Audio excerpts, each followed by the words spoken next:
अस्सलाम वालेकुम फ्रेंड्स। आज की वीडियो में आपके साथ अपनी कबर्ड कैसे ऑर्गेनाइज़ करती हूँ वो शेयर करूँगी, वो भी बग़ैर किसी ऑर्गेनाइज़र के।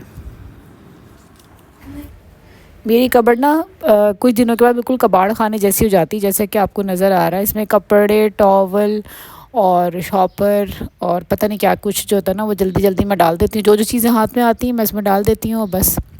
तो आज मैंने सोचा मैं अपनी कबर्ड को ऑर्गेनाइज़ करूं और विदाउट एनी ऑर्गेनाइज़र ना। तो देखें मेरे साथ मैं अपनी कबर्ड को किस तरह ऑर्गेनाइज़ करती हूं। और अगर आपको लगे कि मुझे कोई मशवरा देना है तो प्लीज़ मुझे कमेंट बॉक्स में कोई ना कोई मशवरा ज़रूर दीजिएगा, ताकि मैं अपनी कबर्ड को इस तरह कबाड़ खाना बनने से बचा सकूं, क्योंकि मेरा बहुत टाइम इसमें जाता है।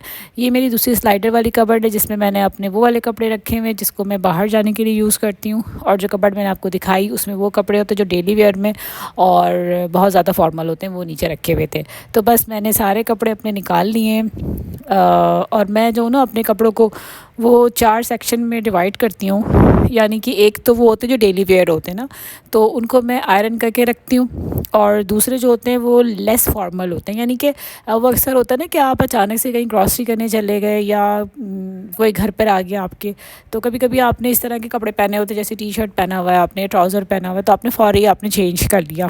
और इसी तरह से थर्ड कैटेगरी में वो कपड़े होते हैं जैसे थोड़े से फॉर्मल समझ लें, यानी कि कभी जैसे बच्चों की पीटीएम में चले गए या किसी रिलेटिव के घर चले गए, या जैसे किसी बैंक वगैरह में कोई भी काम हो तो हम चले गए, तो वो वाले कपड़े थर्ड कैटेगरी में आते हैं। और फोर्थ कैटेगरी में मेरे जो होते हैं वो फॉर्मल होते हैं। फॉर्मल से मतलब इतने भी फॉर्मल नहीं, बस कॉटन के ज़रा बहुत ज़्यादा फॉर्मल वाले ड्रेस, तो उनको मैं फोर्थ कैटेगरी में रखती हूँ। तो ये वो वाले कपड़े होते हैं जिनको आयरन करने की ज़रूरत नहीं होती, उनको मैं वैसे ही जो है तय लगा के अपनी कपड़ में रख देती हूँ। और जब जाना होता है तो फिर इसको देन एंड देयर आयरन करा और फिर इसको पहन लिया। तो बस मैंने अपने कपड़े सारे निकाल लिए हैं और उनको आयरन कर लिए। ये वो वाले कपड़े हैं जो मेरे कबर्ड में हैंग करूँगी, तो इनको मैं बाद में जो है आयरन करूँगी। अच्छा, दुपट्टे जो होते हैं, ये जो जॉर्जेट के दुपट्टे, शिफॉन के दुपट्टे होते हैं ना, ये बड़ा प्रॉब्लम करते हैं। ये अक्सर स्लिप होते रहते हैं अगर आप उसे हैंगर में लगाएं। तो जो मेरे फॉर्मल वाले ड्रेसेस होते हैं ना, तो मैं दुपट्टे जो होते हैं ना साथ ही उसके अंदर जो होता है ना वो तय लगा के रख देती हूँ। तो फिर दुपट्टे एक तो मिस नहीं होते हैं और ये कि फ़ौरी मिल जाते हैं। लेकिन वो दुपट्टे जो कि आपने हैंग करने होते हैं सूट के साथ, तो उसको मैं ये करती हूँ कि हैंगर के साथ ना एक नॉट लगा के बांध देती हूँ, तो फिर वो ये होते हैं। और फिर इसको डबल हैंगर में कर देती हूँ, तो वो इस तरह से नीचे से एक तो वो लटकते नहीं हैं और मैसी लुक भी नहीं आता कबर्ड का। दूसरा ये कि वो स्लिप नहीं होते। तो बस मैं एक हैंगर में तकरीबन 5 से 6 या जितने भी दुपट्टे उसमें आ सकते हैं वो मैं इसमें डाल देती हूँ और फिर मैं इसको वहाँ पर लगा दूँगी। तो ये तो हो गए सारे कपड़े मेरे यहाँ पर जो फोर्थ कैटेगरी के कपड़े थे वो ऑर्गेनाइज होकर मैं इसको कबर्ड में रखूँगी।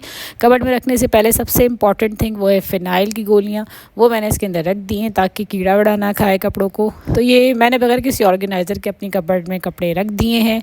अब कबर्ड के ऊपर मैंने आपको दिखाया था एक मैसी सा पोर्शन था जिसके अंदर मैं अपनी वो जो चीज़ें होती हैं ना जो आप यूज़ कर रहे होते हैं, जैसे कि इसमें है नील फाइलर, सीज़र, या जैसे मैंने अपनी एक कप के अंदर जो लिपस्टिक वगैरह रखी हुई होती हैं, यानी कि वो जो लिप पेंसिल जो होती है ना, जो आप अचानक से कोई आ गए तो आपने आईब्रो पेंसिल लगा ली और हल्का सा जो आपने लिप पेंसिल लगा ली, तो वो उसके अंदर होती हैं। इसके अलावा जो होता है वो परफ्यूम्स वगैरह जो डेली हम यूज़ कर रहे होते हैं वो मैं जो होता है उसमें रखती हूँ। इसके अलावा एक कप में मैंने जो है अपनी ग्लासेस रख दी हैं और मेरे चार्जर और मेरे जो हेडफोन जो मोस्ट इंपॉर्टेंट होते हैं जो अक्सर इधर उधर मिसप्लेस हो जाते हैं वो मैंने एक छोटे से बैग में रख दिया है। तो बस इस तरह से करके, और हाँ मैंने अपने सारे कैचर्स जो है ना वो एक हैंगर में मैं लगा के इसी तरह से हैंग कर देती हूँ, तो मुझे टाइमली अपने सारे कैचर्स मिल जाते हैं। ये लें जी, ऑर्गेनाइज़ हो गया। अभी दोनों को आप देखें कितना फ़र्क है। अब नेक्स्ट जो है वो मेरी डेली वेयर के और जो लेस फॉर्मल है उनको मैं प्रेस कर लूँगी और प्रेस करके उनको स्लाइडर कबर्ड में भी हैंग कर दूँगी। तो प्रेस करने का यही होता है कि डेली प्रेस करना बहुत मुश्किल लगता है, तो बस मैं यही करती हूँ कि हफ्ते में कोई एक दिन निकाल लिया और इस दिन सारे कपड़े जो होते हैं प्रेस कर लिए, तो आप इस ना मुश्किल से निकल आते हैं। आपको जब भी जाना हो या आपने चेंज करना हो तब कपड़े आपके बिल्कुल रेडी होते हैं, आपने निकाला, पहने हो, तैयार हो गए। और बस यहाँ पर मेरे डेली वेयर के और कैजुअल ड्रेसेस सारे प्रेस होके यहाँ पर मैंने हैंग कर दिए हैं। अच्छा, एक चीज़ ये कि मैंने ये सारी जितने भी अपने कपड़े ऑर्गेनाइज़ किए ना विदाउट एनी ऑर्गेनाइज़र, तो मुझे ज़रूर बताइएगा आपको कैसी लगी ये मेरी कबर्ड मैनेजमेंट ना। अच्छा, अब ये देख लें, ये फ़ाइनल लुक है।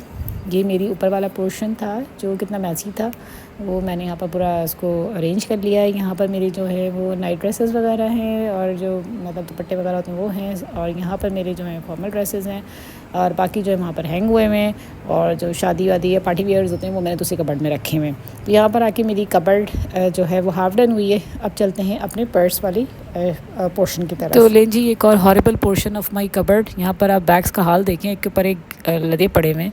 तो बस मैंने अब सारे बैग्स निकालनी है। आज मुझे गुस्सा आ गया, मैंने कहा आज अपनी कबर्ड को मैंने ना बस अरेंज करना ही करना है, बहुत हो गई बहुत हो गई। और मुझे नहीं पता आपके कबर्ड्स के क्या हालात हैं, कि आप लोगों के भी ऐसी होते हैं या मैं ही शायद मेरे साथ ही ये मसला है कि मुझे पास टाइम नहीं होता, तो मैं बस ये इस तरह से। तो मैंने सारे बैग्स बाहर निकालनी है। अब मैं सबसे पहला तो काम ये करूँगी, जो उनके स्ट्रिप्स है ना वो मैं इसको फोल्ड करके अंदर डालूंगी, क्योंकि सबसे बड़ा प्रॉब्लम यही करते हैं कि स्ट्रिप्स जो होते हैं ना बार बार इधर उधर गिर पड़ रहे होते हैं। तो ये सारे स्ट्रिप्स जो है मैं 1 बाय 1 हर बैग के अंदर जो है फ़ोल्ड करके डाल दूँगी। इस तरह से जो मैस होता है ना कबर्ड में वो ख़त्म हो जाएगा। इसके अलावा जो अंदर जो मेरे फाइल्स और पेपर और पता नहीं क्या कुछ रखा है वो सारा मैं निकाल के बाहर कर दूँगी, उनको उनके डेजिग्नेटेड प्लेसेस पर रख दूँगी। तो जनाब ये सारा हो चुका है। अब मैं बैग्स को अंदर रख रही हूँ, तो ये मैंने रख दी है। And this is the final look of my bag portion side. कितना नीट अब इसका लुक आ रहा है। मतलब पहले तो उसमें से चीज़ें निकालना भी बहुत मुश्किल था। मतलब कोई बैग निकालें, एक निकालें, 2 बैग खिंच के आ जाते थे, या दीगर सामान भी निकलता था। अब ये बिल्कुल जो है बहुत ही स्ट्रीमलाइन हो गया है। मुझे जो बैग चाहिए होगा वो मैं आसानी से निकाल सकती हूँ। तो यहाँ तक आके मेरी हाफ कबर्ड जो है वो डन हो गई है। एक ऑर्गेनाइज़र मैं आपके साथ शेयर करूँगी जो मैंने टेमू से मंगाया था। ये ऑर्गेनाइज़र मैंने अपने स्लाइडर में रखा है। ये इसके तकरीबन 7 और 8 जो है उसके पोर्शंस हैं, आपको नज़र आ रहा होगा। इसके आगे ये प्लास्टिक का कवर है, लेकिन ये काफ़ी स्ट्रॉन्ग है। तो उसके अंदर हमने डिफरेंट चीज़ें रख दी हैं डिफरेंट पोर्शंस में। जैसे कि मैंने जो डेली वेयर के जो मतलब कुछ इस तरह के स्लीपर्स होते हैं या जो मेरे शूज़ होते हैं वो जो जिसको आप इधर उधर नहीं रखते वो भी मैंने इसमें रखे हैं। परफ्यूम्स वगैरह जो होते हैं वो इसके अंदर रखे हुए हैं, और पता नहीं और भी दीगर चीज़ें जैसे कुछ इलेक्ट्रॉनिक्स के आइटम्स भी हमने इसके अंदर रख दिए हैं। तो वो सारी चीज़ें जो हमने इसमें रख दी हैं, तो वो ये होता है कि वो टाइमली जो होता है वो हमें मिल जाता है।